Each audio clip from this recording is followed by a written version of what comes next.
A dad notices his once bubbly daughter becoming quiet and withdrawn. But when the daughter brushes off his concerns, he takes matters into his own hands. Planting a recording device in her hair, he uncovers a shocking truth about what's happening in the classroom. What did the teacher say that left his little girl in tears? And how does this discovery ignite a fight for justice that shakes the entire community? Before we get into the story, comment below where in the world you are watching from today. Michael Carter, a successful but overworked black lawyer, notices Abigail Carter. His 8-year-old daughter notices Abigail Carter, his 8-year-old daughter. His daughter, Abigail, sat at the wooden dinner table, her shoulders slumped and her fingers fidgeting with the edge of her pink sweater. "Almost ready, sweetheart," Michael said, trying to catch her eye. Abigail nodded without looking up. The silence felt heavy as Michael served their plates. Usually, Abigail would tell him about her art projects or share funny stories about her friends at school. But lately, she'd grown quieter, more withdrawn. Steam rose from the bowls as Michael placed them on the table. He settled into his chair, his muscles aching from a long day at the law office. The mac and cheese wasn't anything fancy, not like the meals Sophia used to make, but it was Abigail's favorite comfort food. "How was school today?" Michael asked gently, watching as Abigail pushed the pasta around her plate with her fork. "It's fine," she muttered, her voice barely above a whisper. She kept her eyes down, her colorful hair bands catching the light as she ducked her head lower. Michael's heart squeezed.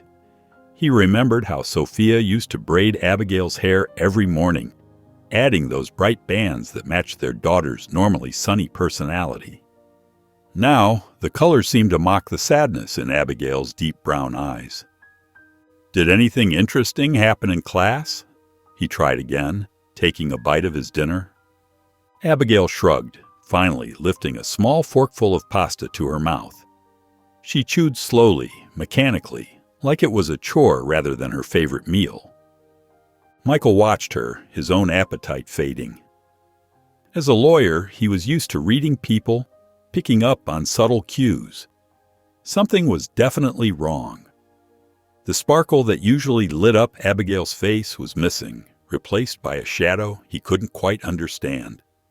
They finished dinner in silence, the clock's steady ticking growing louder with each passing minute.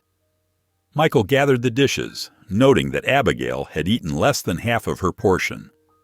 As he loaded the dishwasher, he noticed Abigail's backpack slumped against the kitchen counter. A corner of paper stuck out from the partially open zipper. Normally, he wouldn't pry, but concern won over hesitation. Michael gently pulled out what appeared to be an art project. His breath caught as he looked at the self-portrait his daughter had created. The paper was wrinkled at the corners, and the colors were muted. Nothing like the vibrant artwork that usually covered their refrigerator. The figure in the drawing seemed small, almost fading into the background with unfinished sections and hesitant strokes. Settling onto one of the kitchen stools, Michael studied the portrait more closely. Abigail had always expressed herself through art, just like her mother used to do. This piece felt different. It spoke of uncertainty, of holding back. The usual confidence in her brushstrokes was missing, replaced by tentative lines that seemed to apologize for their very existence. He ran his fingers over the rough texture of the paper, his mind racing through possible reasons for the change in both Abigail's behavior and her artwork. The half-finished portrait stared back at him, its incomplete state seeming to mirror the growing distance between him and his daughter. Michael sat there at the kitchen counter, the portrait in his hands, listening to the sound of Abigail's footsteps as she climbed the stairs to her room. The evening light cast long shadows across the kitchen floor, and he couldn't shake the feeling that something important was slipping through his fingers, something he needed to understand before it was too late. The morning sun painted streaks of orange across the sky as Michael's silver sedan wound through the quiet neighborhood streets. He adjusted his rearview mirror, catching glimpses of other parents driving their children to school. Next to him, Abigail sat quietly, her backpack clutched tightly in her lap like a shield. The car's heater hummed softly, filling the silence between them.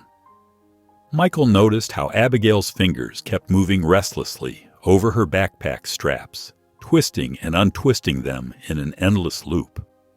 Her braids, which he had carefully done this morning following the YouTube tutorial Sophia had shown him years ago, swayed slightly with each turn of the car. "How's school going?" Michael asked, keeping his voice light and casual. He glanced sideways at his daughter. "Are your teachers nice?" Abigail's fingers froze on the straps for a moment. Her shoulders tensed slightly, almost imperceptibly, but Michael caught the change. She kept her face turned toward the passenger window, watching the houses blur past. "It's okay," she muttered, her voice flat and distant. The words hung in the air between them, heavy with something unsaid. He noticed how Abigail seemed to shrink further into her seat as they got closer to the school. Children spilled out of cars and buses, their voices and laughter carrying across the drop-off zone. Michael pulled into the line of vehicles, each one stopping briefly to let students out. As they inched forward, he watched Abigail's grip on her backpack grow tighter. Her knuckles stood out against her brown skin, and her usual warm eyes seemed distant, focused on something beyond the morning chaos of arrival time. When they reached the drop-off point, Abigail didn't move immediately. She sat still for a moment, as if gathering courage. Then slowly, she pushed open the car door and stepped out into the cool morning air. Her movements were careful, deliberate, so different from her usual energetic bounce. Michael leaned forward slightly, watching as she adjusted her backpack on her shoulders. She took a few steps toward the building, then paused. For a brief moment, she turned back to look at him. In that instant, Michael saw something in her eyes that made his heart skip a beat, a flash of nervousness, or perhaps fear, that disappeared as quickly as it had come. Then she turned away, merging into the stream of students flowing through the school's main entrance. Michael sat in his idling car, his brow furrowed as he watched his daughter disappear into the crowd. The morning bustle continued around him, car doors slamming, children calling out to friends, teachers greeting students, but he barely noticed any of it. His mind was fixed on that last look Abigail had given him, trying to understand what he had seen in those brief seconds. Michael lingered in the school hallway, his polished dress shoes squeaking against the freshly waxed floor. The walls were lined with colorful student artwork, but his attention was drawn to a tall, thin woman approaching him with measured steps. Her gray hair was pulled back in a tight bun, and her pressed blouse and skirt seemed as rigid as her posture. "Mr. Carter?" Her voice carried a clipped tone. "I'm Mrs. Harper, Abigail's teacher." She extended her hand, and Michael shook it briefly, noting her firm grip and the way her smile didn't quite reach her eyes. The fluorescent lights above cast harsh shadows across her sharp features. "I've been meaning to speak with you about Abigail," Mrs. Harper said, adjusting her wire-rimmed glasses. "She's a bright child, certainly, but she struggles with focus." She paused, her lips pressing into a thin line. "Some children need a little more guidance." Something in her tone made Michael's neck prickle. The way she said guidance felt loaded, heavy with unspoken meaning. But he pushed the feeling aside, reminding himself that some teachers were just naturally strict.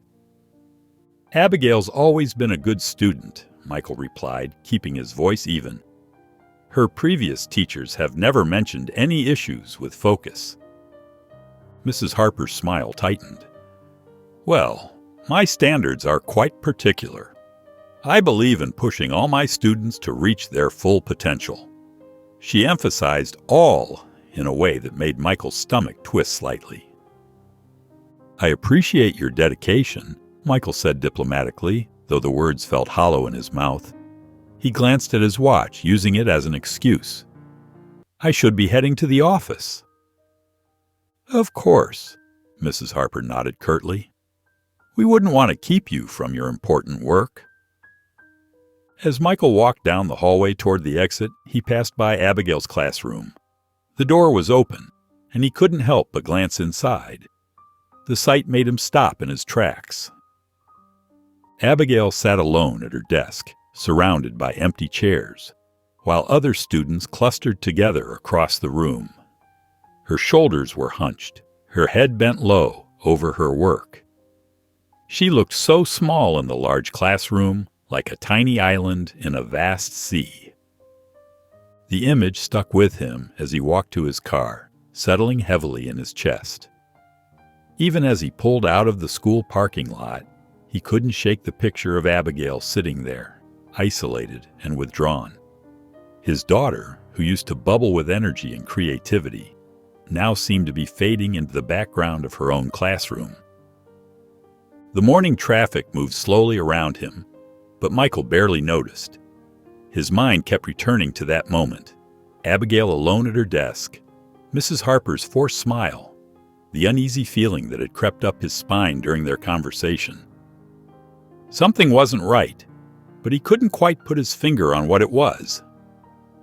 The evening light filtered through the study windows, casting long shadows across Michael's desk. Legal papers were spread before him, but the words seemed to blur together. He rubbed his tired eyes, trying to focus on the case file, but his thoughts kept wandering back to Abigail. The house felt especially quiet tonight. The only sounds were the gentle hum of the heating system and the occasional rustle of paper when he half-heartedly attempted to read another paragraph. His eyes drifted to the mantel above the fireplace, where Sophia's photograph sat in a silver frame. The photo had been taken at a summer picnic 3 years ago, just months before the accident. Sophia's bright smile lit up her face, her arms wrapped around a younger Abigail who was laughing at something off camera. Michael's chest tightened as he studied his late wife's face, the warmth in her brown eyes, the slight tilt of her head that always meant she was really listening. "I wish you were here, Sophia," he whispered to the photograph, his voice barely audible in the quiet room. "You'd know what to do." He stood up and walked closer to the mantel, picking up the frame. "You always knew when something was bothering her. One look, and you could tell exactly what was wrong." Sophia had been a teacher herself, and she'd had an almost magical way of connecting with children, especially their daughter. When Abigail was upset, Sophia would sit with her, sometimes not saying anything at all, just being present until Abigail was ready to talk. Michael set the photo down and pulled out his phone. He opened his laptop, too, determined to find some answers. As he scrolled through parenting forums and educational websites, his eyes grew heavy, but he kept searching. There had to be something he could do to help his daughter. After an hour of reading through various posts and articles, something caught his attention. It was a forum post from a parent who had faced a similar situation. Their child had become withdrawn and unhappy at school, but teachers insisted everything was fine. The parent had finally discovered the truth about classroom bullying by using a small recording device. Michael's eyes widened as he read through the details. His legal mind immediately began working through the implications and possibilities. He glanced down the hallway toward Abigail's room, where a thin line of light showed under her door. She was probably drawing or reading, as she often did these days, instead of watching TV or playing with her toys. "I'll figure this out," he murmured, his determination growing stronger. The words weren't just a promise to himself, but to Sophia's memory, and most importantly, to Abigail. The digital clock on Abigail's nightstand glowed 11:42 p.m. as Michael quietly pushed open her bedroom door. Michael held the tiny recording device in his palm, barely larger than a button. He'd spent hours researching and then driving to 3 different electronics stores to find exactly what he needed: something small enough to be unnoticeable, but powerful enough to pick up classroom conversations clearly. On her dresser, Abigail's favorite butterfly hair clip caught the moonlight. She wore it almost every day, a gift from Sophia on her 5th birthday. The delicate purple and blue wings sparkled with tiny rhinestones, some now missing from years of wear. Michael picked it up carefully, his hands trembling slightly as he worked to attach the small device. The sound of Abigail turning in her sleep made him freeze. She mumbled something unintelligible before settling back into steady breathing. Michael released the breath he'd been holding and continued his careful work. "I'm sorry, baby," he whispered, moving to her bedside, "but I need to know what's happening." He brushed a gentle kiss against her forehead, his heart heavy with the weight of what he was doing. The thought of secretly recording his daughter's school day felt wrong, but the memory of her withdrawn behavior and Mrs. Harper's dismissive attitude strengthened his resolve. Back in his home office, Michael sat at his desk, the lamp casting a warm circle of light around him. The butterfly clip lay in front of him, looking innocent despite its hidden purpose. He picked up the device, turning it over in his hands. Years of legal practice had taught him about evidence gathering, but this felt different, personal, desperate. His fingers traced the edge of the recording device as doubt crept in. What if he was overreacting? What if this violated school policies?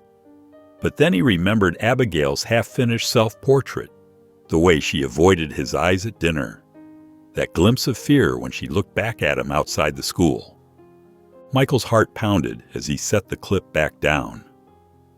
"This has to work," he muttered, staring at the small device that held his hopes for understanding what was troubling his daughter. Michael's fingers hovered over the play button on his laptop.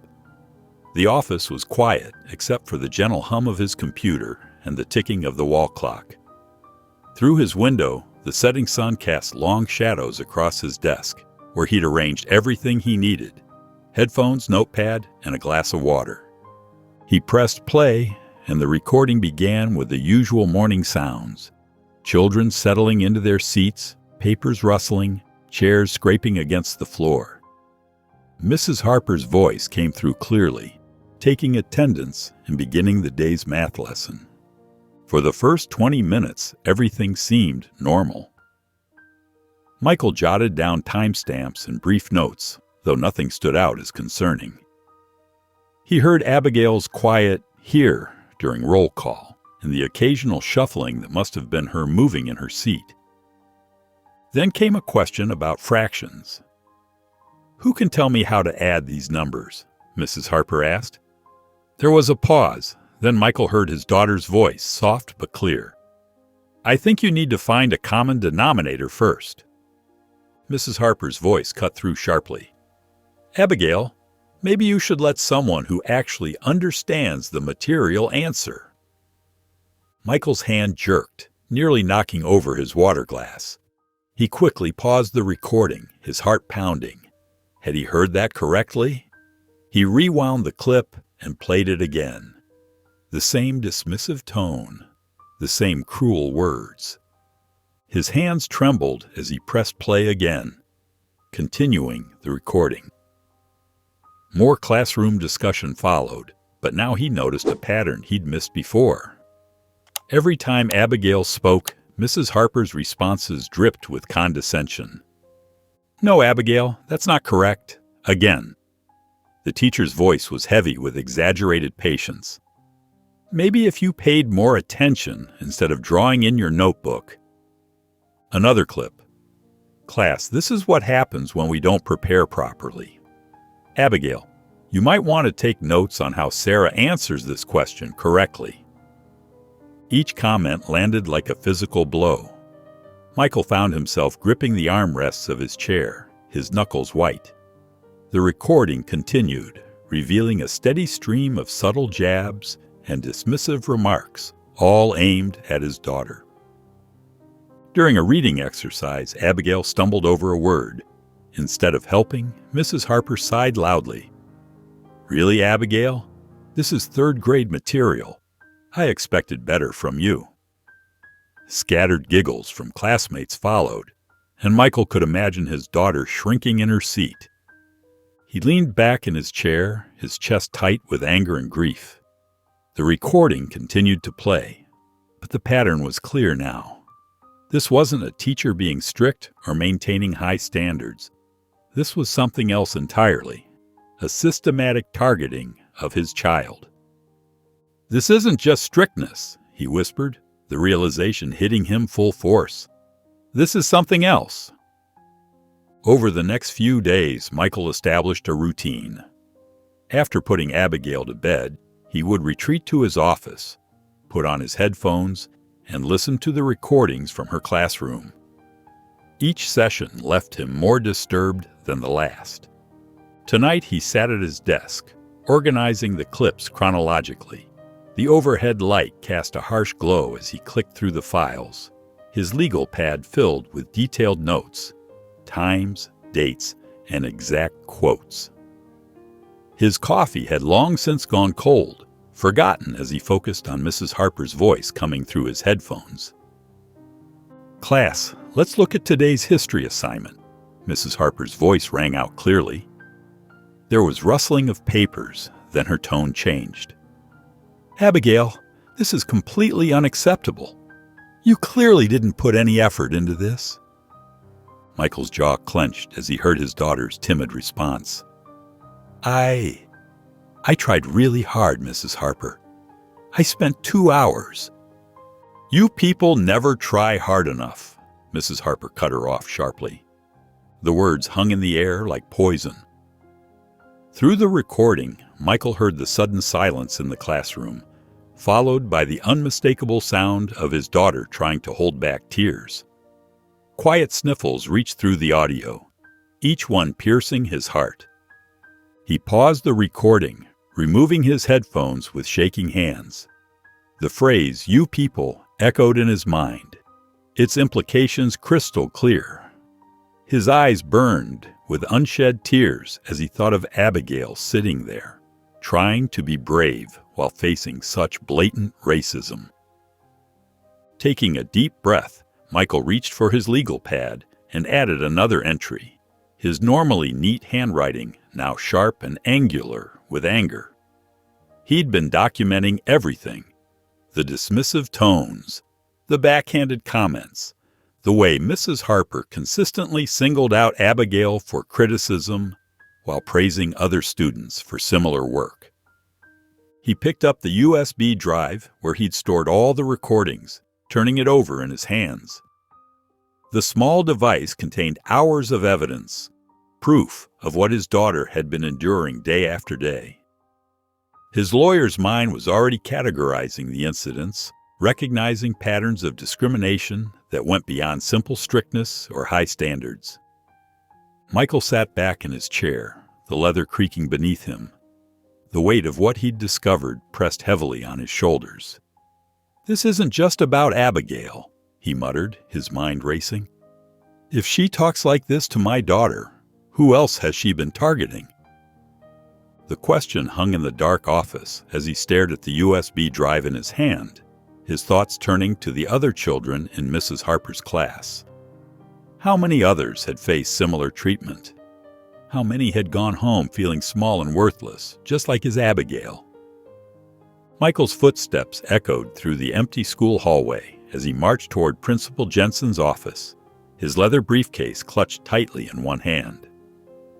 The morning sun streamed through the windows, but he barely noticed its warmth. His mind was focused on one thing: the USB drive that felt like it weighed a ton in his pocket. The school secretary looked up as he entered the office area. "Mr. Carter, do you have an appointment?" "No," Michael said firmly, "but Principal Jensen needs to hear this now." Principal Jensen was just hanging up her phone when Michael appeared in her doorway. Her kind face showed surprise at his unexpected visit. "Mr. Carter, is everything all right?" "No, everything is not all right."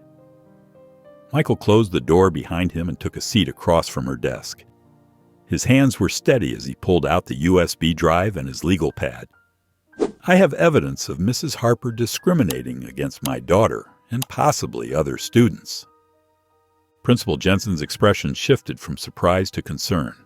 She adjusted her reading glasses and leaned forward. "That's a serious accusation, Mr. Carter. What kind of evidence?" Michael connected the USB drive to her computer and played selected clips. Principal Jensen's face grew more troubled with each recording. The sound of Mrs. Harper's harsh words filled the small office. "You people never try hard enough." The principal winced at the clear prejudice in the teacher's tone. "There's more," Michael said, flipping through his legal pad. "I've documented 23 incidents in just the past week. The pattern is clear." Principal Jensen removed her glasses and rubbed her temples. "Mr. Carter, I understand your concerns, and I hear the recordings, but we have to follow proper procedures. We can't just—" "My 8-year-old daughter comes home every day feeling worthless," Michael interrupted, his voice tight with emotion. "How many procedures do we need to follow while she suffers?" "We'll investigate," Principal Jensen assured him, her tone gentle but hesitant. "But we must follow due process. Mrs. Harper has been with us for 15 years. We need to handle this carefully." Michael stood up, his chair scraping against the floor. "Due process shouldn't mean slow process. Every day you delay is another day my daughter, and who knows how many other children, face this treatment." He pulled a business card from his wallet and placed it on her desk. "I expect to hear from you within 24 hours about the specific steps you're taking. If I don't, my next call will be to the school board." As Michael left the office, his anger still simmering, something caught his eye. A bulletin board stretched along the hallway wall, covered with student artwork. Among the vibrant drawings and paintings, he spotted a familiar piece, a self-portrait Abigail had created earlier in the year, before Mrs. Harper had started wearing down her confidence. In the portrait, Abigail had drawn herself with a bright smile, her braids decorated with butterfly clips. The colors were bold and joyful, so different from her recent artwork. Her name was written proudly at the bottom in careful letters. Michael stopped, his throat tightening as he looked at the drawing. "I'll fix this, baby girl," he whispered before walking out, his resolve hardening. Michael starts the investigation and meets Maria Hernandez at a small coffee shop near the school. Steam rose from their untouched cups as Maria twisted a paper napkin in her hands.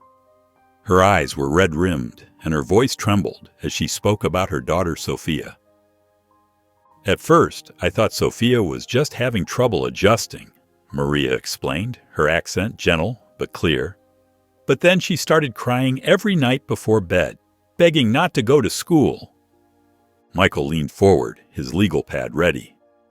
"When did you first notice something was wrong?" 2 months ago." Maria dabbed at her eyes with the crumpled napkin. "Sophia used to love reading aloud in class. But Mrs. Harper, she would stop Sophia mid-sentence, make her repeat words over and over. She told Sophia her accent made it hard for other students to learn." Michael's pen moved quickly across the page as anger burned in his chest. "Did you bring this up with Mrs. Harper?" "Yes." Maria's shoulders slumped. "She said Sophia needed to work harder on her English if she wanted to succeed." "But Mr. Carter, my Sophia was born here. English is her first language. She just speaks it with an accent, like me." "I thought it was just Sophia," Maria continued, tears spilling onto her cheeks. "I felt so alone, like maybe I was imagining things. But then I saw your message on the parent forum." Michael reached across the table and patted her hand. "You're not alone, Mrs. Hernandez, and neither is Sophia." Later that afternoon, Michael met with James Chen, Liam's father, at the local library. James was a quiet man who spoke with careful precision. "Liam used to love science," James shared, his fingers drumming nervously on the table. But Mrs. Harper never calls on him anymore. When he does speak up, she acts like she can't understand him, even though his English is perfect. Michael nodded, adding notes to his growing file. Has Liam's behavior changed at home? He's withdrawn. Stopped talking about school altogether. James sighed heavily. Last week, he asked if we could move back to California, where his old teachers understood him. As they talked, other parents began arriving, all responding to Michael's careful outreach on the school's parent forum. They gathered around a large table, speaking in hushed library voices, sharing stories that painted a disturbing pattern. When the last parent finished speaking, Michael stood up and addressed the small group. What Mrs. Harper is doing isn't just wrong, it's discrimination. But we're stronger together than we are alone. The parents nodded, determination replacing the worry on their faces. James Chen spoke up first. What's our next step? We document everything, Michael replied, pulling out copies of a simple incident report form he'd created. Every comment, every incident, every time our children come home upset. We build our case. Maria Hernandez wiped away fresh tears, but this time she was smiling. Together, she said firmly, reaching for a form. As the parents gathered their things, making plans to meet again, Michael felt something he hadn't experienced since first discovering Mrs. Harper's treatment of Abigail. Hope. Real, solid hope. Looking around at these parents, united in their determination to protect their children, he knew they could make a difference. Michael's hands hovered over his keyboard as he reviewed the carefully edited audio clips one final time. He had removed any identifying details of other students, leaving only Mrs. Harper's cruel comments and the unmistakable sound of children's distress. His heart pounded as he uploaded the files to a newly created account on a popular social media platform. For all the children who weren't heard, he typed in the description box, adding relevant hashtags about educational discrimination and racism in schools. His cursor lingered over the post button for a moment before he clicked it decisively. The first hour crawled by as Michael tried to focus on other work, his eyes constantly drawn to the notification counter. Then suddenly, the numbers began to jump. 10 shares became 50, then hundreds. Comments flooded in, each one making his throat tighter. Mrs. Harper did this to my daughter 5 years ago, one comment read. She came home crying every day until we transferred her to another school. Another parent wrote, my son was in her class last year. She would mock his stutter in front of everyone. We complained, but nothing changed. The stories kept coming. Former students, now in high school and college, shared their experiences. I thought I was stupid because of her, one wrote. It took years of therapy to realize she was the problem, not me. Michael's phone buzzed with messages from the parent group chat. Maria sent a string of heart emojis, while James shared screenshots of the growing discussion on local community forums. The recording was being picked up by larger accounts focused on educational reform and racial justice. Local parents began connecting the dots. This has to be from our school, one comment read. I recognize her voice. How many other children has she hurt? Michael watched as parents from different years pieced together a pattern spanning more than a decade. Mrs. Harper's behavior hadn't started with Abigail or Sophia or Liam. She had been targeting vulnerable students for years, hiding behind her reputation as a strict teacher who maintained high standards. A notification popped up. Someone had created a spreadsheet for parents to document their experiences with Mrs. Harper. The entries multiplied rapidly, each one reinforcing what Michael had discovered through his recordings. His screen filled with message after message of support for the children, calls for action, and demands for accountability. The post had taken on a life of its own, spreading far beyond their small community. Educational advocates began sharing resources for fighting discrimination in schools. Civil rights organizations offered guidance for affected families. Michael refreshed the page again, watching the view count climb past 10,000. Each new number represented another person becoming aware of what had been happening in their school.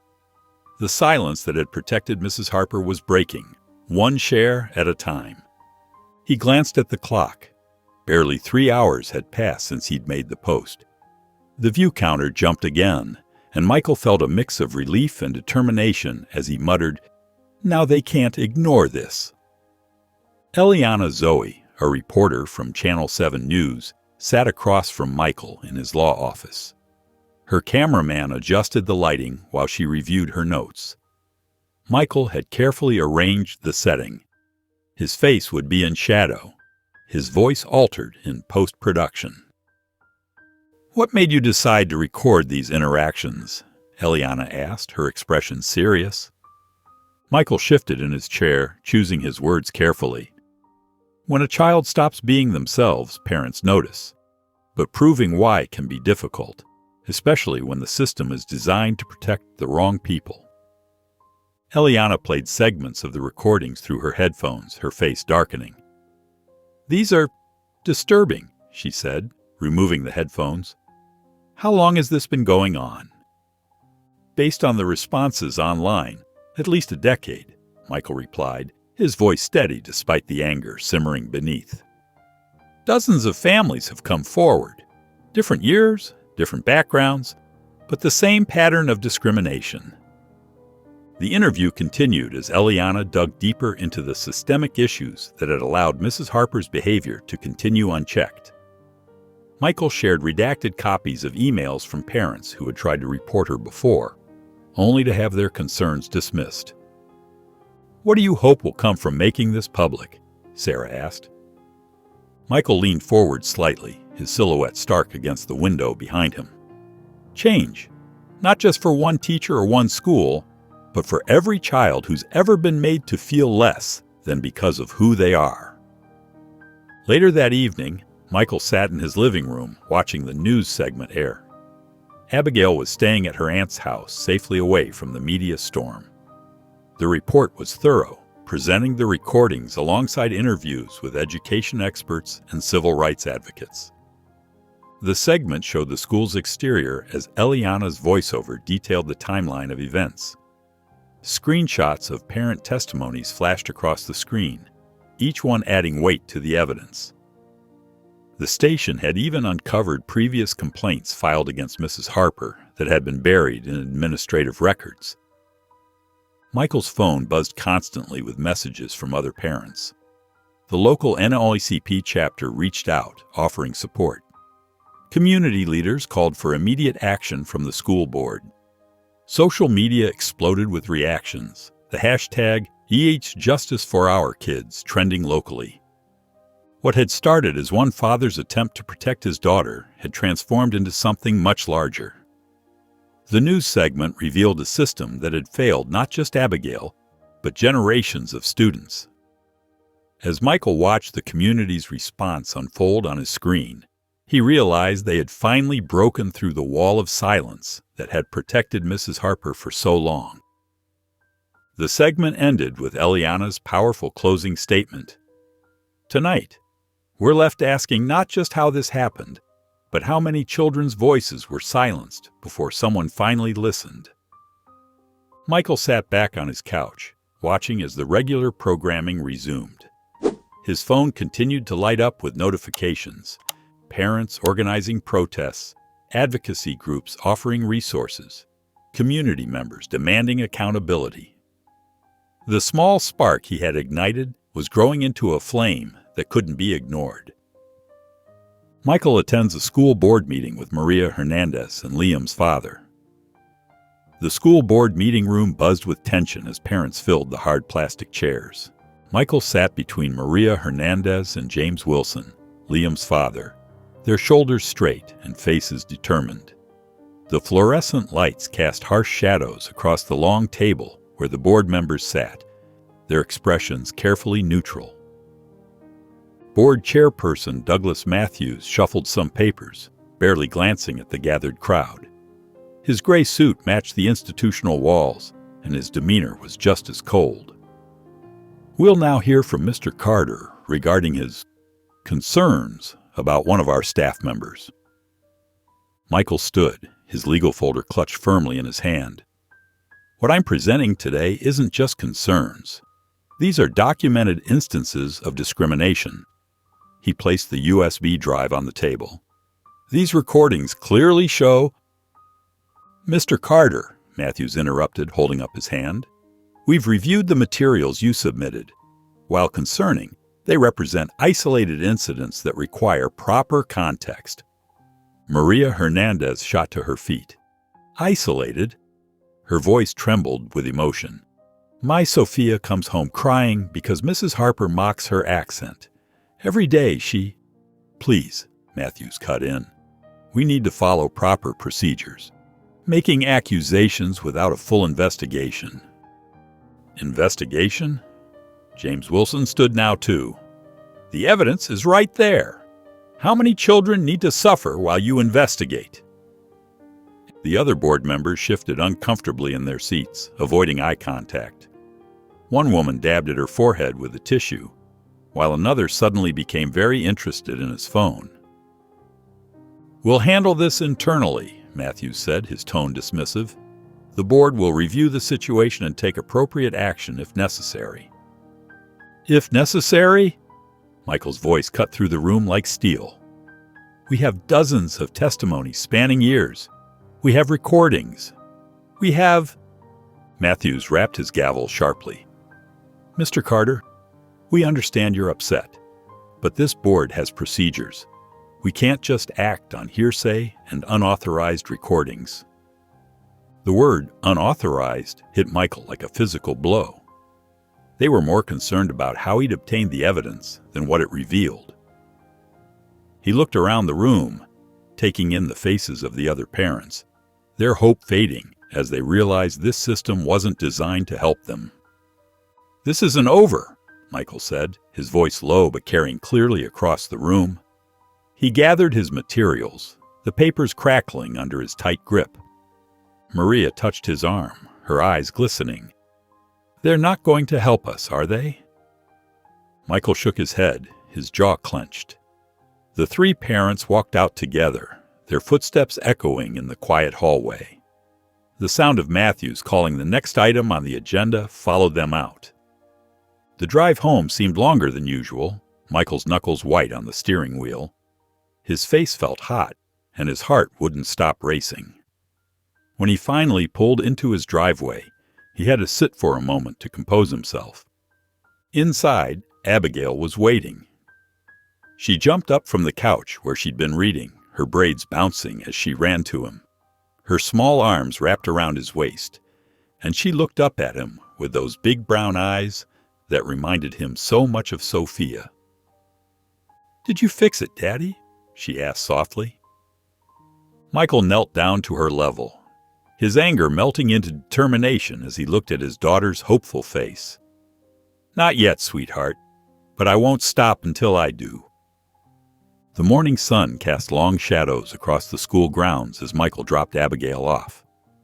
Through his car window, he noticed something different, colorful papers dotting the walls and bulletin boards around campus. As he squinted to read them, his heart skipped a beat. "No hate in our schools," blazed across each poster in bold, careful letters. The artwork was simple but powerful.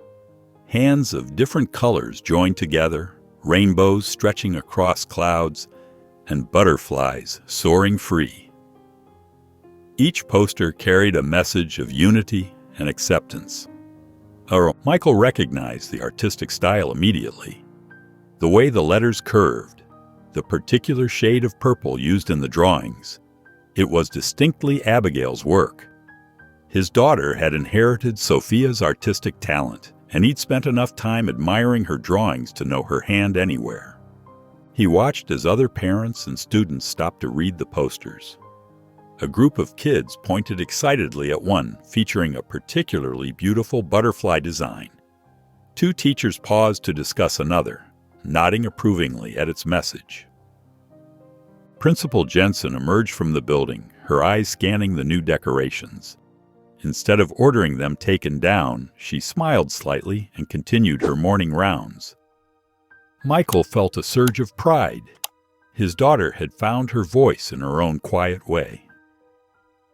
Throughout the day, photos of the posters began appearing on local community social media pages. Comments poured in, supporting their message, with many parents sharing their own stories of witnessing discrimination in schools. The simple artwork had sparked a conversation that the school board couldn't ignore. When Michael picked Abigail up that afternoon, he noticed more posters had appeared. These ones showed children holding hands around a globe, with words like, "Everyone belongs here," and "Choose love, not hate," written in careful block letters. At home that evening, Michael passed by Abigail's room. The door was slightly ajar, and he could see her sitting cross-legged on her bed, surrounded by colored markers and paper. Her tongue stuck out slightly as she concentrated, carefully drawing each letter of her newest creation. "Kindness is for everyone," she wrote in purple letters, adding small stars around the words. Her hands moved with purpose, and Michael could see the quiet determination in her face. "I can do something, even if it's small," she whispered to herself, not knowing her father could hear. The morning air felt heavy as Michael walked Abigail to the school entrance. Parents clustered in small groups near the parking lot, their whispers following him like shadows. Some turned away when he passed, while others stared openly with disapproval. "There he is," a sharp voice cut through the morning chatter. "The one causing all this trouble." Sandra Peterson, whose daughter was in Mrs. Harper's class, stepped forward from a group of parents.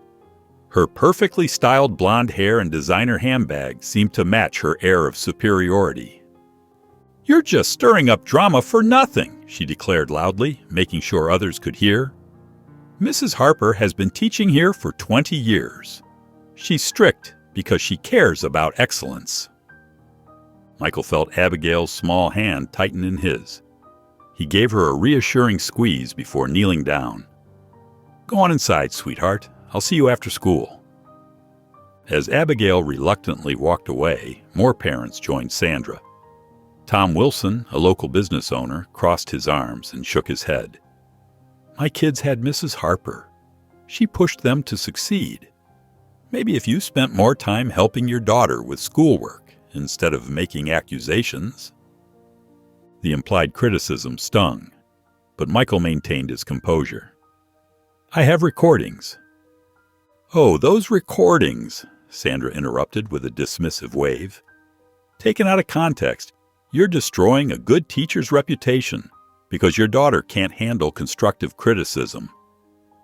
Other parents nodded in agreement.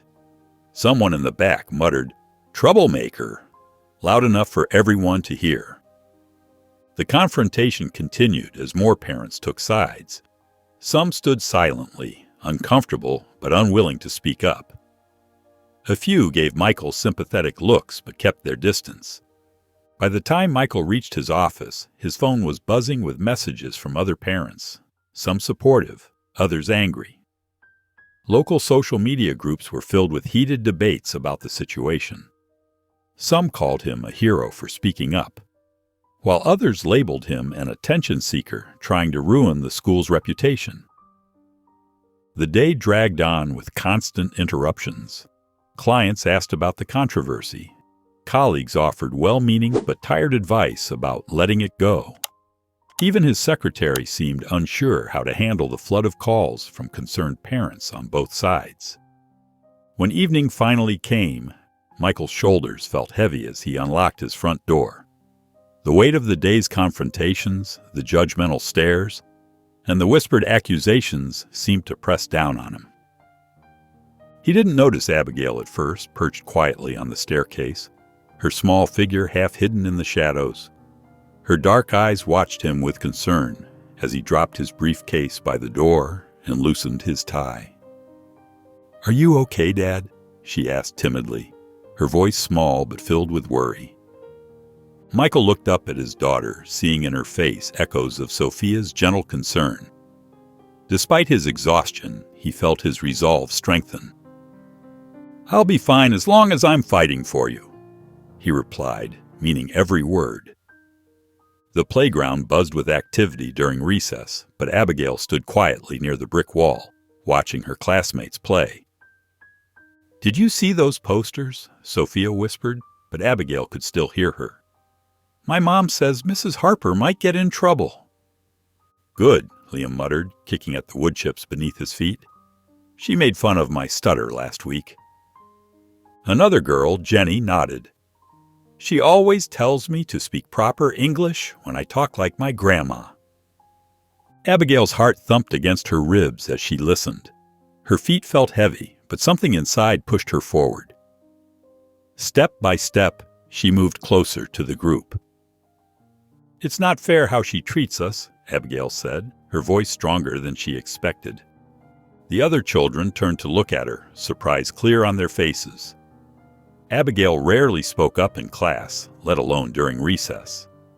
Sophia's eyes widened, and Liam's mouth fell slightly open. After a moment of silence that felt like forever, Sophia stepped closer to Abigail. "You're right," she said softly. "My mama says we shouldn't let anyone make us feel bad about who we are." Liam nodded, moving to stand beside them. "My dad says the same thing." One by one, other students joined their small circle. Jenny shared how Mrs. Harper had made her cry when she brought traditional Filipino food for lunch. Carlos talked about being sent to the principal's office for speaking Spanish to his cousin. As they talked, Abigail felt something warm growing in her chest. It wasn't just her anymore. She wasn't alone. That evening, as Michael served pasta for dinner, Abigail couldn't contain her excitement. Her fork clinked against her plate as she sat up straighter. "Dad," she started, her voice full of energy he hadn't heard in months. "Something happened at recess today." Michael paused, his own fork halfway to his mouth. "Oh?" "I spoke up," Abigail said, her eyes bright. "About Mrs. Harper. Other kids were talking about the posters and everything that's happening. I told them it wasn't fair how she treats us." Michael set down his fork, giving his daughter his full attention. "I didn't think I could speak up," she continued, playing with her pasta. "But I did." Michael's face broke into a proud smile. "That's my girl." Abigail starts an anonymous online campaign called Voices of Change, inviting students across the district to share their experiences with discrimination. In her room, Abigail sat cross-legged on her bed, her laptop balanced carefully on her knees. Her fingers hovered over the keyboard as she took a deep breath. The website template she'd found was simple, just a clean white background with space for stories. Voices of Change, she typed carefully at the top. Below it, she added, "Share your story. You're not alone." She had learned about online safety in computer class and made sure to keep everything anonymous. No names, no specific details that could identify anyone. Just stories that needed to be heard. At first, the page sat empty. Abigail shared the link carefully through notes passed in class and whispered conversations during recess. By the end of the first day, 3 stories appeared. "My teacher told me my hair was distracting," one story read. "I felt ashamed of my braids for weeks." "They laugh when I bring my mom's homemade tamales for lunch," another shared. "I started asking for sandwiches instead." Each day brought new stories. Students from other schools in the district found the page too. The stories kept coming, some short, others long, all carrying the weight of hurt and hope. "My accent isn't wrong," one student wrote. "It's part of who I am." "I shouldn't have to change my name to make others comfortable," another posted. Abigail read each story carefully, responding with gentle words of encouragement from her anonymous account. "You matter," she would type. "Your voice matters." During lunch breaks, she noticed more students huddled together, sharing stories in hushed voices. Some pulled out phones to show the website to others. The cafeteria buzzed with a new kind of energy, one of connection and understanding. One evening, Michael sat in his home office scrolling through social media posts about the school controversy. A link caught his eye. Voices of change. Students speak out. Then he noticed a particular story. When my mom died, everything changed. But that doesn't mean teachers can treat me differently. The details were vague, but Michael knew. This was Abigail's story. His eyes welled up as he scrolled through more responses. His daughter, who had been so quiet for so long, was helping others find their voices. She was creating the very thing she needed, a safe space to be heard. Michael leaned back in his chair, wiping his eyes. Pride swelled in his chest as he whispered, "She's braver than I ever imagined." Michael sat at his dining room table with Maria Hernandez and several other parents, surrounded by stacks of flyers and protest signs. The living room had become their unofficial headquarters, with laptops open and phones constantly buzzing with new messages. "We've confirmed 3 local news stations will cover the rally," Sarah Chen, a local activist, announced as she hung up her phone. "And the university student organization wants to help spread the word." Michael nodded, checking his list. "Perfect. We need as many voices as possible." He glanced at the growing pile of testimonies they'd collected. Each story reinforced why they couldn't back down. In the corner of the room, Abigail sat quietly at her small desk, her tablet propped up as she worked on digital designs. Her fingers moved swiftly across the screen, adding splashes of color to her latest poster. She had insisted on contributing, and Michael couldn't help but notice how she seemed more alive when working on these projects. "Look at this one," Maria said, holding up her phone to show Abigail's latest design. The image showed diverse hands joined in a circle, with the words, "Our differences make us stronger," written in bold, vibrant letters. "That's beautiful, Abigail," Sarah commented. "We should make this our main rally poster." Abigail's face lit up with a small smile, though she quickly ducked her head back to her tablet, already working on another design. Michael watched as she added layer after layer of meaning to each creation. Butterflies breaking free from cages, rainbow-colored words forming bridges, and children of different backgrounds standing together. "We need to make sure everyone feels safe participating," Michael emphasized, thinking of the families who feared retaliation. "Anonymous testimonies are welcome, and we'll have a legal team present." As the night wore on, the other parents gradually headed home, leaving behind a living room full of hope and determination. Michael spent another hour responding to emails from supporters and confirming details for the rally. When he finally looked up from his laptop, he realized he hadn't heard Abigail's tablet pen tapping for a while. He walked to her room and found her slumped over her desk, fast asleep. Her tablet still glowed with an unfinished design, a dove carrying a banner that read, "Change starts with us." Scattered around her were printouts of earlier designs, some with handwritten notes in the margins. "Maybe make the letters bigger," and "Add more colors here." Even in sleep, her hand still clutched her digital pen. Michael carefully lifted his daughter, noting how peaceful she looked despite the battles they were fighting. As he carried her to bed, he thought about how much she had grown, not just in height, but in spirit. She was no longer hiding in silence. She was creating, speaking, changing things in her own quiet but powerful way. He gently tucked her in, whispering, "She's already making a difference." The school board's announcement hit like a thunderbolt on a clear day. Michael stood in the crowded meeting room, watching parents' faces crumple with disappointment and anger. Maria Hernandez clutched her daughter Sophia's hand tightly, her knuckles turning white. "What else do they need?" Maria said angrily, her voice trembling. "We gave them recordings, testimonies, evidence of years of discrimination.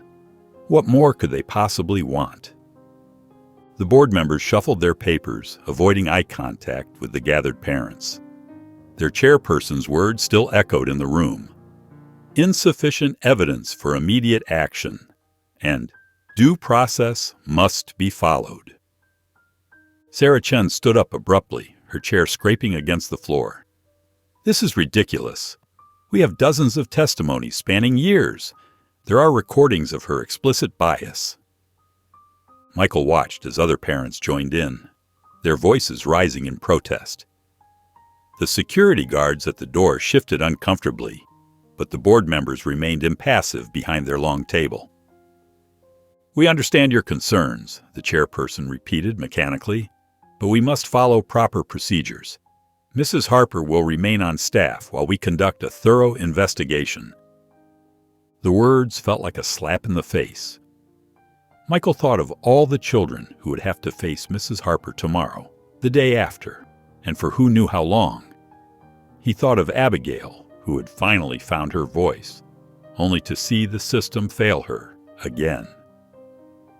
Back in his office later that evening, Michael sat at his desk, surrounded by the evidence they'd collected. USB drives containing the recordings, printed testimonies from current and former students, psychological assessments of the impact on affected children. It all seemed to mock him now. His eyes drifted to Sophia's photo on his desk. She smiled back at him, forever frozen in that moment when she'd been awarded Teacher of the Year. She had always fought for her students, always believed in doing what was right, no matter how hard it might be. The stack of papers on his desk seemed to grow taller as he stared at them. Each page represented a child who had been hurt, a family that had trusted the system to protect them. The board's decision felt like a betrayal of that trust. He picked up one of the testimonies, a letter from a former student who had graduated 5 years ago, but still remembered Mrs. Harper's cutting remarks about her accent. Another detailed how a young boy had stopped raising his hand in class after months of being belittled. Michael's hand clenched around the paper, creating small creases. He smoothed it out carefully, adding it back to the pile. The evidence was there, clear as day. How could they ignore it? Looking at Sophia's photo again, he whispered, "I can't fail her. I won't let this end here." Abigail prepares a presentation for her class about the civil rights movement, inspired by her father's fight for justice.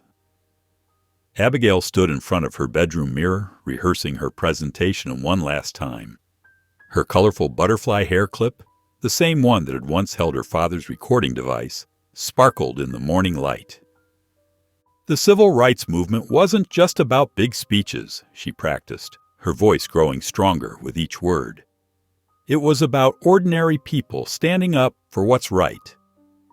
Michael watched from the doorway, his heart swelling with pride. He hadn't told her, but he'd seen her working late into the night, drawing pictures and writing notes for this presentation. She'd chosen the topic herself, inspired by their ongoing fight against discrimination at school. In the classroom, Abigail's hands trembled slightly as she pinned her hand-drawn timeline to the board. Mrs. Harper sat at her desk, her lips pressed into a thin line, her pen tapping against her gradebook with sharp, impatient clicks.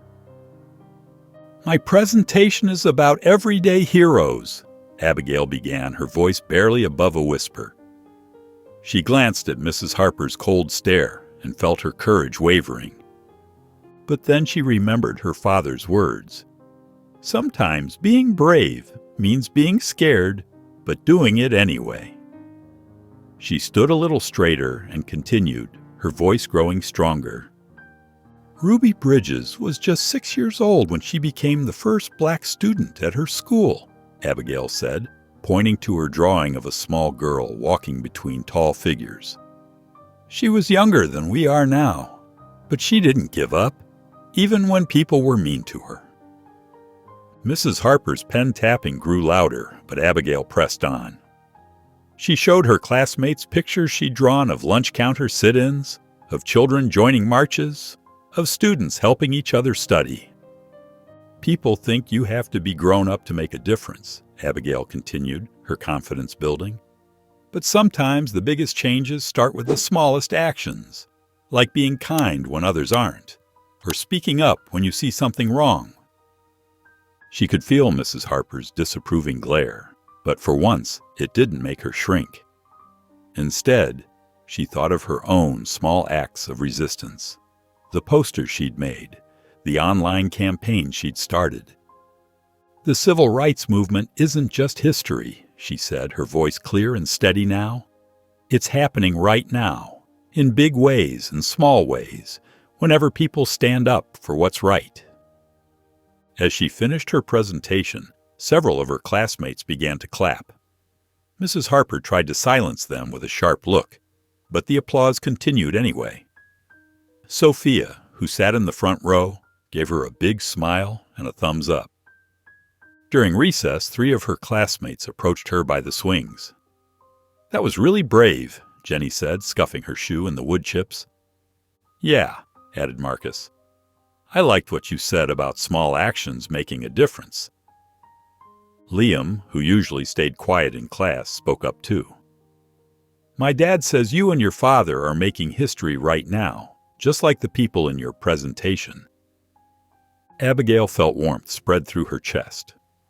For the first time since Mrs. Harper had started targeting her, she didn't feel alone or powerless. Her voice had reached others, and their voices were joining hers. The community center buzzed with energy as people filed in, carrying handmade signs and wearing T-shirts that read, "No hate in our schools." Michael helped set up the microphone stand while Abigail arranged chairs with Sophia and some other students. The crowd grew larger than anyone had expected. Parents, students, and teachers from across the district packed the room, their voices mixing in a steady hum of conversation. Even some local news crews showed up, their cameras capturing the scene. A young woman in her early 20s approached the microphone. Her hand shook as she adjusted it, and she took a deep breath before speaking. "My name is Emily Lilly," she began, her voice trembling. "I was in Mrs. Harper's class 7 years ago." The room fell silent. Emily twisted the hem of her sweater as she continued. "I came to this country when I was 8. English wasn't my first language, but I tried so hard to learn. Every day I'd practice for hours at home." Tears welled up in her eyes.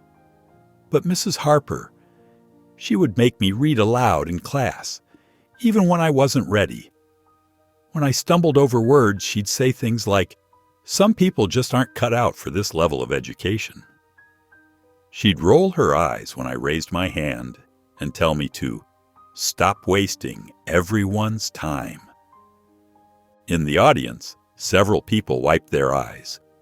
A few nodded in recognition of their own experiences. "I started believing I was stupid," Emily's voice cracked. "I stopped trying to participate. I wouldn't even look up from my desk most days. It took years of therapy to rebuild my confidence." More people came forward after Emily. A father described how his son had developed anxiety about going to school. A former teaching assistant shared how she'd witnessed Mrs. Harper's behavior, but had been afraid to speak up. Each story seemed to give others the courage to share their own experiences. The microphone passed from hand to hand, each voice adding to the growing testimony of hurt and resilience. Michael stood at the back of the room, watching it all unfold. His eyes kept finding Abigail in the crowd, sitting cross-legged on the floor with other students. She listened to each speaker with complete attention, occasionally squeezing Sophia's hand when stories became particularly emotional. During one particularly moving testimony, Abigail turned and searched the crowd until she found her father. Their eyes met across the packed room. She gave him a small but determined smile, not the hesitant, uncertain expression he'd grown used to seeing lately, but something stronger. Michael smiled back, recognizing in his daughter's face the same quiet strength that had made him fall in love with her mother. In that moment, watching Abigail absorb these stories of courage and resistance, Michael knew this rally would shape her understanding of justice and community. She wasn't just witnessing change. She was part of creating it. In Abigail's bedroom, colorful posters and drawings covered the walls, creating a bright backdrop for the serious moment unfolding. She stood in front of her mirror, clutching a piece of paper covered in her careful handwriting. Michael sat on her bed, watching his daughter with a mixture of concern and admiration. "Mrs. Harper made me feel invisible," Abigail read, her voice quivering slightly. She paused, took a deep breath, and continued. "She never picked me when I raised my hand, even when I knew the answer. She'd say things like, 'Certain students shouldn't waste everyone's time.'" Michael's hands gripped the edge of the bed as he listened. Each word his daughter spoke made his heart ache, but he remained quiet, letting her find her voice. "When I drew my self-portrait," Abigail continued, her fingers tightening on the paper, "she told me the colors were too dark. She said maybe I should use lighter colors to make it look better." Abigail's voice cracked on the last word. "Take your time, sweetheart," Michael said softly. "You're doing great." Abigail nodded, wiping her eyes with the back of her hand. She straightened her shoulders and started again, her voice growing stronger with each word. "I stopped raising my hand. I stopped sharing my art. I thought maybe if I made myself smaller, it wouldn't hurt so much." She looked up from her paper, meeting her father's eyes. "But that's not right. Nobody should have to make themselves smaller." Michael felt tears threatening to spill, but blinked them back. His daughter's words carried echoes of Sophia's strength, that same unwavering belief in standing up for what was right.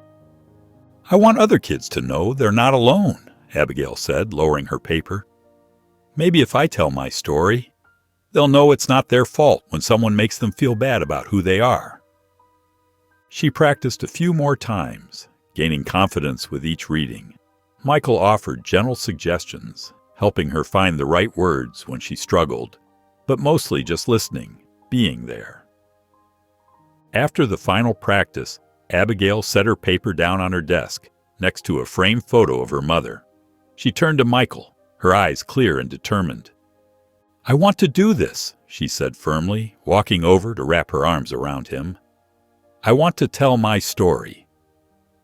Michael hugged her back tightly, feeling both fierce pride and protective fear warring in his heart. But looking at his daughter's resolute expression, he knew she was ready. She had found her voice, and nothing would silence it again. The community center buzzed with energy as people filed in for the second rally. The crowd had grown significantly since the first gathering, with faces both familiar and new filling the rows of chairs. Michael stood near the podium, organizing speaker cards, when he noticed a group of older students entering the room. One of them, a young woman in her early 20s, approached him with determination in her steps. "Mr. Carter, I'm Rachel Martinez. I was in Mrs. Harper's class 6 years ago." Michael listened as Rachel shared her story, how Mrs. Harper had mocked her English, suggesting she belonged in remedial classes despite being an honor student. More former students came forward, each account more disturbing than the last. Sarah Chen, now a college freshman, described how Mrs. Harper had told her to stop showing off when she excelled in math, making pointed comments about certain cultures and their obsession with academics. James Thompson, a high school senior, recalled Mrs. Harper suggesting he might be more comfortable in another class after he struggled with a reading assignment due to his dyslexia. In the audience, Lisa Morgan, a local journalist, scribbled notes frantically. Her pen moved faster as parents stepped up to share their failed attempts to address these issues with the school board over the years. The next morning, Lisa's article appeared in the local paper and quickly spread online. The headline read, "Pattern of Discrimination. Decades of Silence at Lincoln Elementary. The piece methodically laid out the evidence, recordings, testimonies, documents showing ignored complaints spanning years. It painted a damning picture not just of Mrs. Harper's behavior, but of a system that had repeatedly chosen to look the other way. Social media exploded with shares and comments. Former students from decades past began adding their voices to the chorus, describing similar experiences. The story caught the attention of larger news outlets, and soon the pressure on the school board intensified. Michael was reviewing case files in his home office when his phone rang. Principal Jensen's name flashed on the screen. He answered, his heart beating faster. "Mr. Carter," Principal Jensen's voice sounded different, clearer, more decisive than he'd ever heard it. "I wanted you to know that effective immediately, Mrs. Harper has been placed on administrative leave pending a full investigation." Michael sank back in his chair, feeling a wave of relief wash over him. But he knew this was just one step. There was still work to be done to ensure lasting change. "Thank you for letting me know, Principal Jensen," he replied, keeping his voice steady despite the emotions swirling inside him. The community center fell silent as Abigail approached the podium. Michael watched from the side of the stage, his heart pounding as his daughter adjusted the microphone to her height. She wore her favorite yellow dress, her hair adorned with the butterfly clip that had once held the recording device. "My name is Abigail Carter," she began, her voice clear and strong despite her small stature. "And I want to tell you what it feels like to be invisible." The crowd leaned forward, captivated by the young girl's presence. Abigail took a deep breath and continued. "Every day in Mrs. Harper's class, I raised my hand, and every day she looked right through me like I wasn't there." Her voice trembled slightly, but she pressed on. "When I got answers right, she said I must have guessed. When I drew pictures, she said they were messy. When I tried to help other kids, she told me to mind my own business." Tears glistened in her eyes, but she blinked them back. "My mom was a teacher too before she died. She always said every child deserves to feel special. But in Mrs. Harper's class, I felt like I was nothing." Michael noticed several parents wiping their eyes. Maria Hernandez held her daughter Sophia close, both of them nodding in understanding. "The worst part wasn't the mean things she said," Abigail continued. "It was the way she made me feel about myself. I stopped raising my hand. I stopped drawing. I stopped trying." She paused, her voice growing stronger. "But then my dad taught me something important. He taught me that being quiet doesn't make the bad things go away. Sometimes you have to speak up, even when you're scared." The room was completely still now, hanging on every word from the 8-year-old girl on stage. Abigail's voice grew more confident as she spoke. "I'm not invisible anymore. None of us are. And I want every kid who feels small or scared to know that they matter. Their voices matter. Their stories matter." Tears streamed down faces throughout the audience. Even the journalists covering the event seemed moved, their cameras temporarily forgotten as they listened to Abigail's testimony. "Thank you for listening to my story," Abigail concluded, her voice soft but clear, "because that's all any of us want, to be heard." The silence held for a moment before the room erupted in applause. People rose to their feet, their cheers echoing through the community center. Abigail stood at the podium, a small smile playing on her lips as she looked out at the crowd. As she stepped down from the stage, Michael wrapped her in a tight hug. "You were amazing," he said, his voice choked with emotion. Abigail smiled through her tears.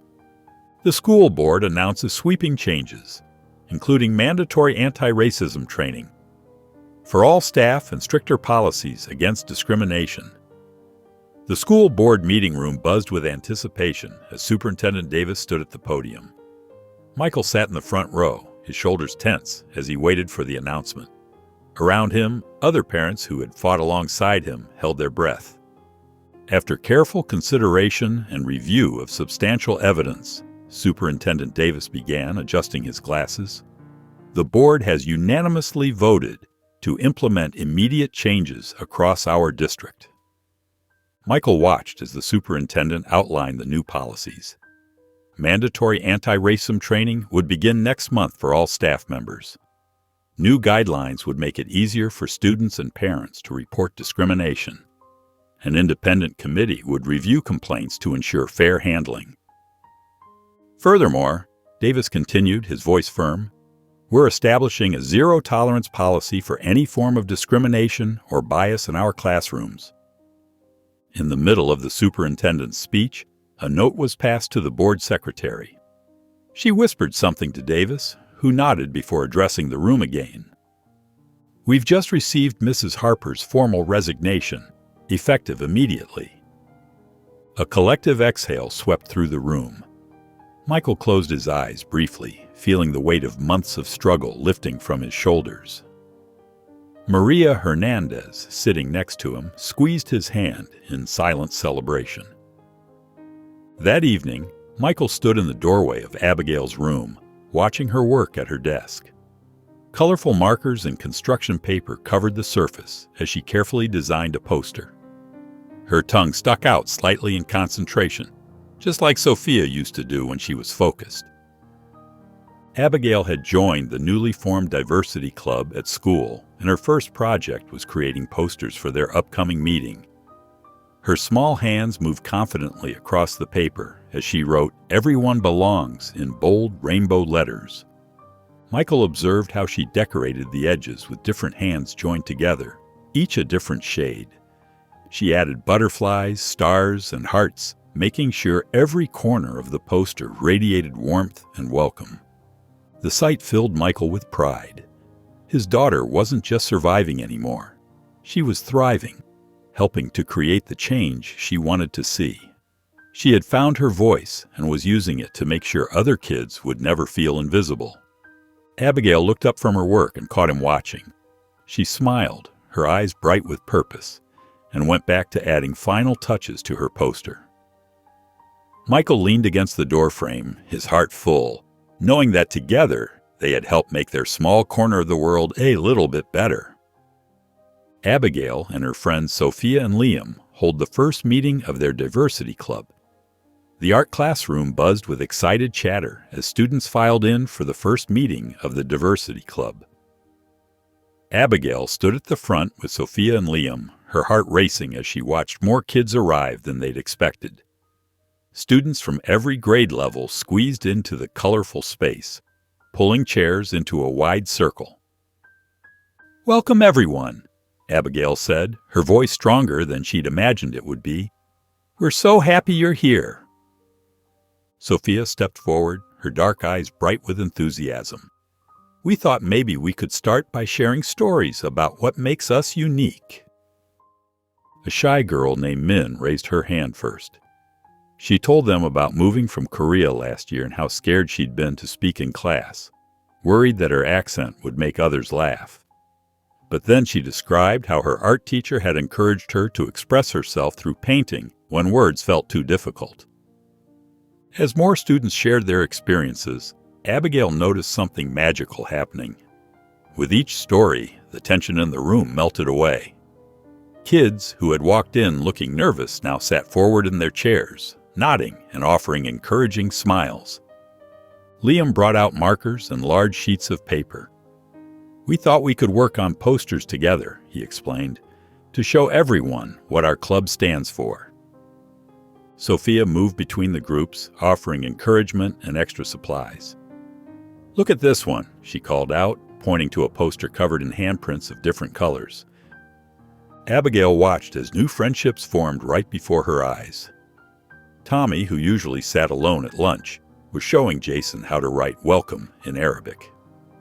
Sarah and Min were teaching each other words in Spanish and Korean, giggling at their pronunciation attempts.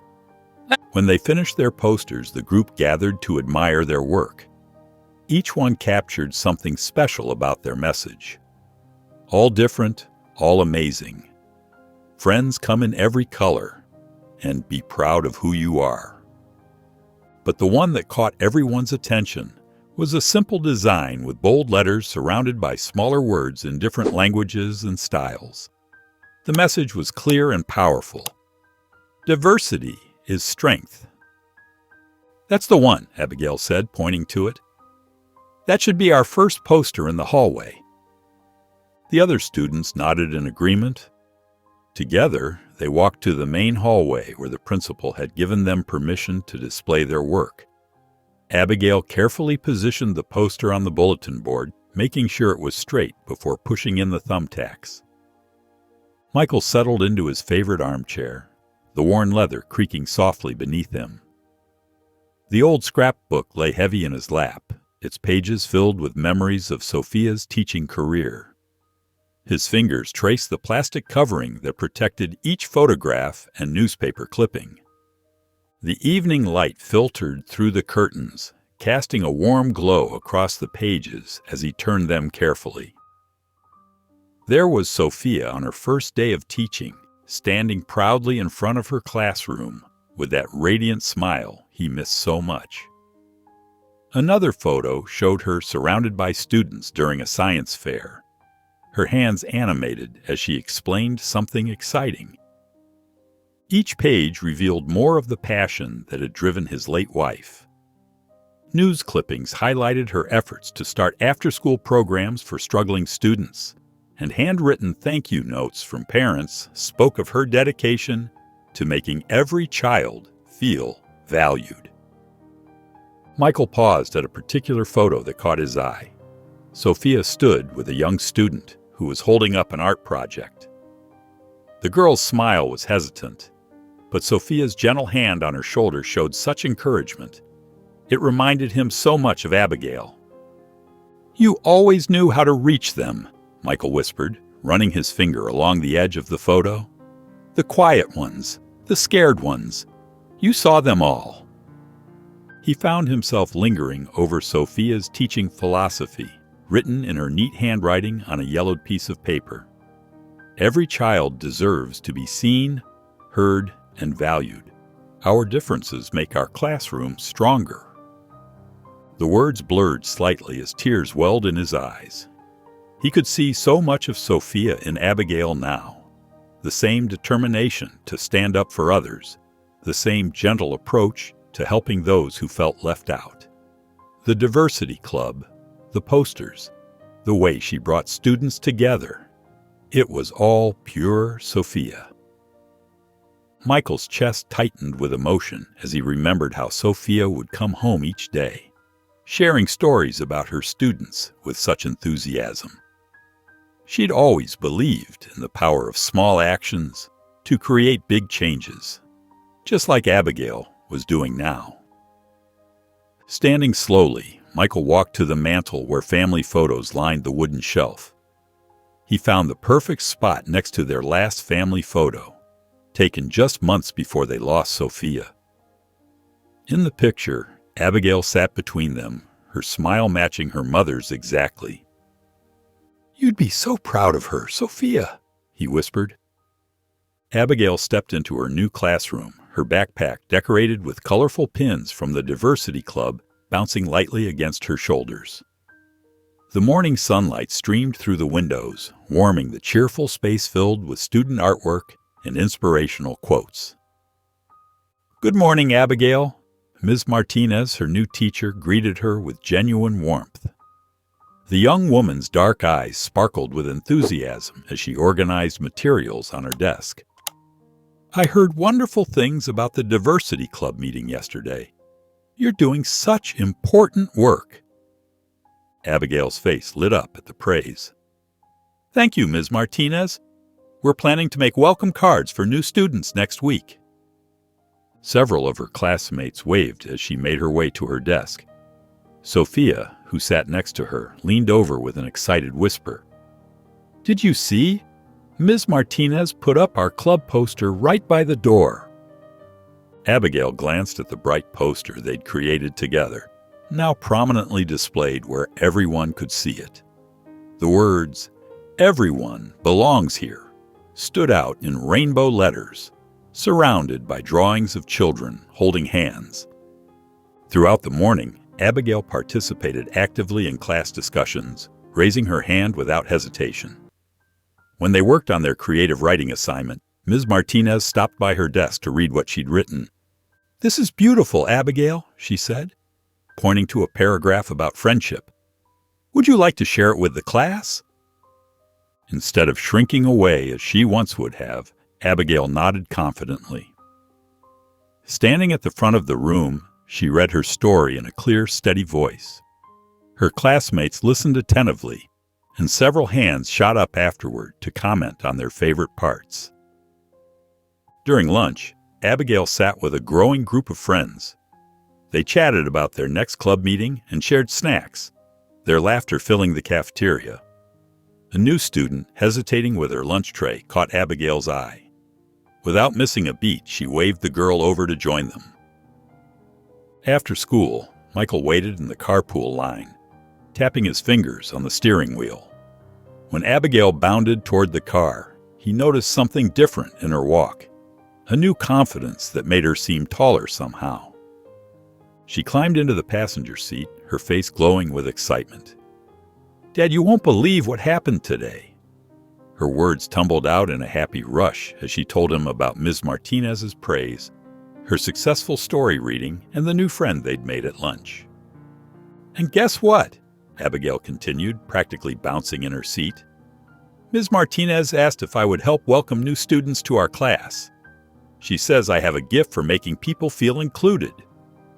Michael listened, his heart swelling with pride as his daughter shared her day. Her voice strong and clear, no longer carrying the weight of uncertainty that had burdened it for so long. Her eyes sparkled with the same light he remembered seeing in Sophia's whenever she talked about making a difference in her students' lives. "That's wonderful, sweetheart," he said warmly, watching her animated gestures as she described more plans for the Diversity Club. Her confidence, once dimmed by Mrs. Harper's cruel words, now shone brighter than ever. Word of Mrs. Harper's resignation spread through the school like a fresh breeze clearing away stale air.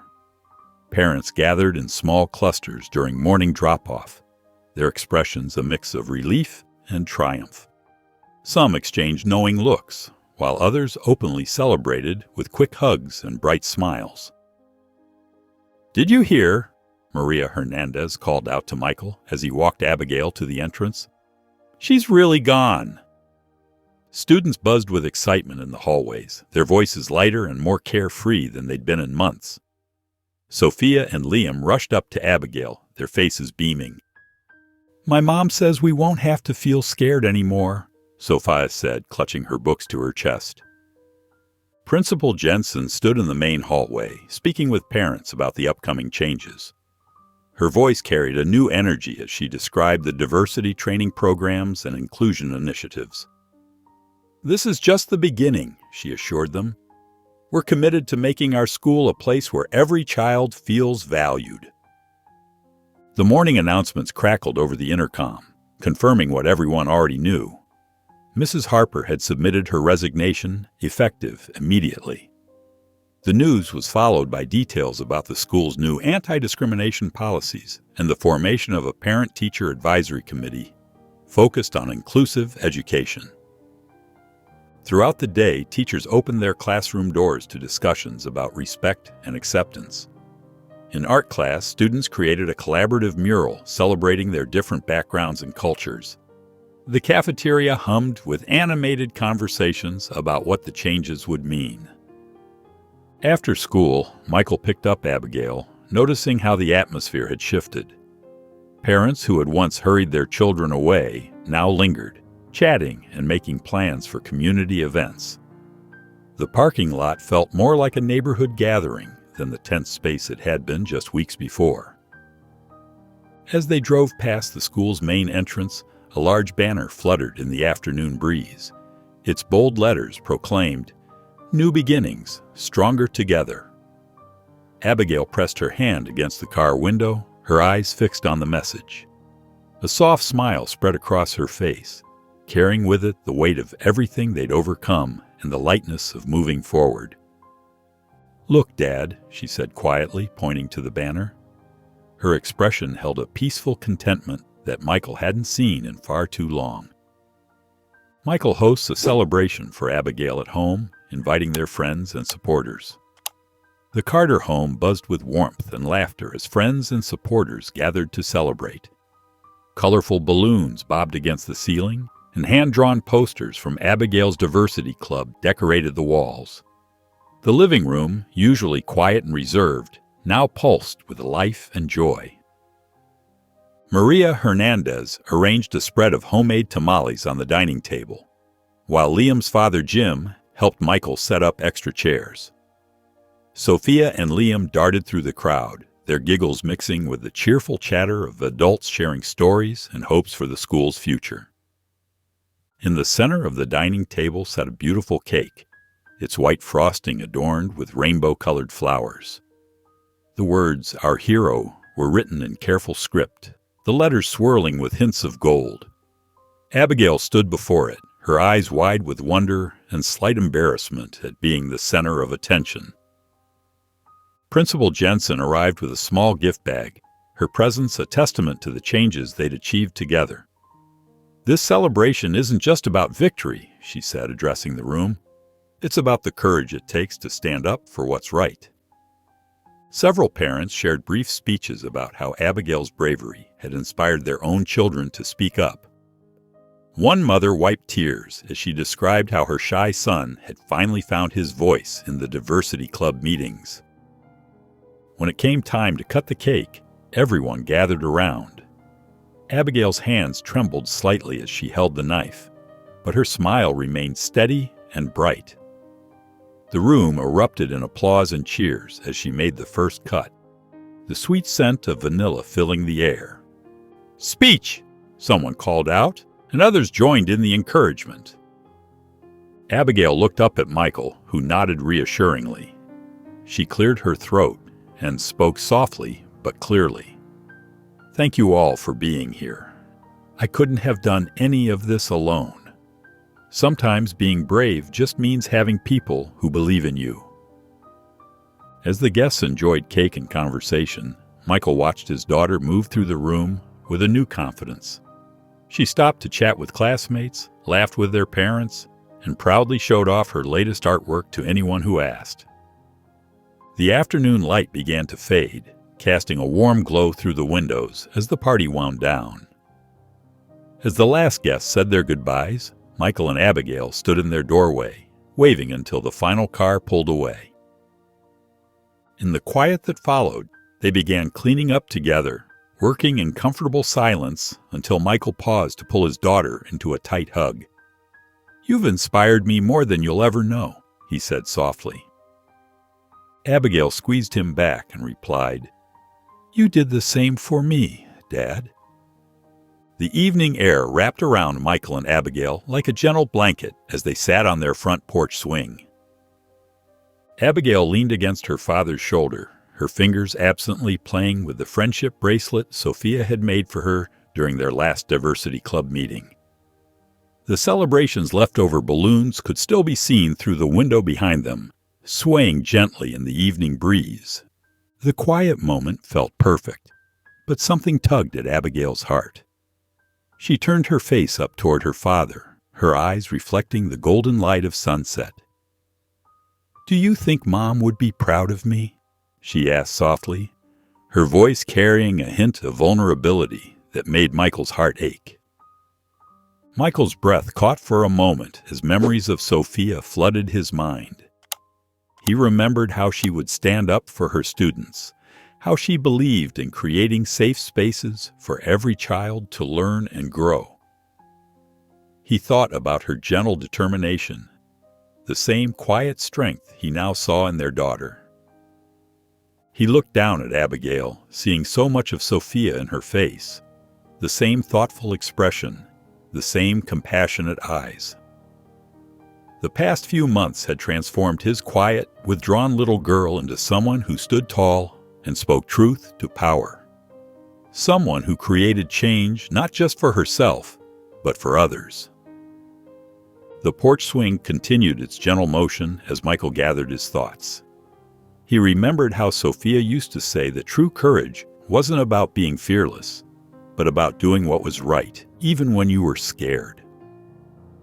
Abigail had embodied that principle perfectly. Michael reached over and took his daughter's hand, giving it a gentle squeeze. His voice was thick with emotion as he studied her face, seeing both the little girl she had been and the strong young person she was becoming. "She'd be in awe of you, Abigail," he said with absolute certainty.